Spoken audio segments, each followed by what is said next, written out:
এই ৩টি নিয়ম মেনে আপনি আপনার সন্তানের রাগ না বাড়িয়ে, জেদ না বাড়িয়ে, না বলার প্র্যাকটিস শুরু করতে পারেন। ১ম যে বিষয় সেটা হলো সন্তানকে যখন না করছেন তখন আপনি নিজে শান্ত থাকবেন। আপনার গলা যাতে খুবই শান্ত থাকে এবং আপনি শান্ত গলায় স্থির থেকে না করবেন। এই সময় সে যতই কান্নাকাটি করুক অথবা চিল্লাচিল্লি করুক, জেদ দেখাক, আপনাকে উত্তেজিত হলে চলবে না। ২য় যে বিষয় সেটা হলো আপনি যখন তাকে না করছেন তখন সেই না এর কারণ বুঝিয়ে বলুন। যেমন ধরেন আপনি চাচ্ছেন না আজকে আপনার সন্তান একবার চকলেট খেয়েছে, আপনি আরেকবার চকলেট দিতে যাচ্ছেন না। তখন আপনি কারণ বুঝছেন। চকলেট অতিরিক্ত খেলে কি হয়? আমাদের হাড়, দাঁতের গঠনে সমস্যা হয়, আমাদের দাঁতের ক্যাভিটি হয়। এই জিনিসগুলো আপনি বুঝিয়ে বলবেন। হ্যাঁ, অনেক সময় শিশুরা বুঝতে চায় না, বুঝতে পারে না। কিন্তু আপনি যখন শান্ত গলায় বলবেন, বারবার করে বলবেন, তখন কিন্তু সে একটা সময় পর অবশ্যই বুঝতে পারবে। রাগ না বাড়িয়ে না করার ক্ষেত্রে আরেকটা গুরুত্বপূর্ণ ব্যাপার হচ্ছে তাকে অপশন দেওয়া, অল্টারনেটিভ অপশন।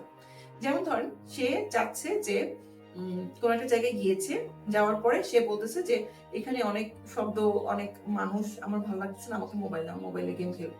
কিন্তু আপনি চাচ্ছেন যে ও ইন্টারেক্ট করুক, অন্য বাচ্চাদের সাথে মিশুক, খেলুক, এইজন্যই তো আপনি বাইরে নিয়ে গিয়েছেন। এই জায়গায় তাকে মোবাইলটা না দিয়ে তাকে অপশন দেওয়া। ঠিক আছে চলো, আমিও তোমার সাথে খেলি। অথবা চলো ওই মেয়েটার সাথে তোমাকে পরিচয় করাই দিই। চলো তোমাদেরকে বন্ধু বাতিয়ে দিই। অথবা এটা আমি মোবাইলের অল্টারনেটিভ একটা খেলার কথা বলতেছি। আপনি যখন বাসায়ও আছেন তখনও তাকে অল্টারনেটিভ অপশন দিন।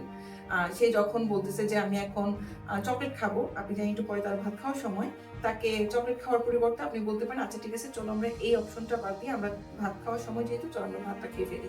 এই যে এরকম জাস্ট ছোট, ছোট অপশন দেওয়া।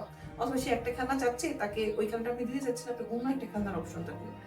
তো সে যেই কাজটা করতে চাচ্ছে তাকে ডাইভার্ট করে ফেলা। তার মনোযোগটা অন্যদিকে ঘুরিয়ে দেওয়া এবং তাকে অপশন দেওয়া। একটু বড় বাচ্চা হলে অবশ্যই অপশন দিতে হবে। ডাইভার্ট বড় বাচ্চাদের করা যায় না।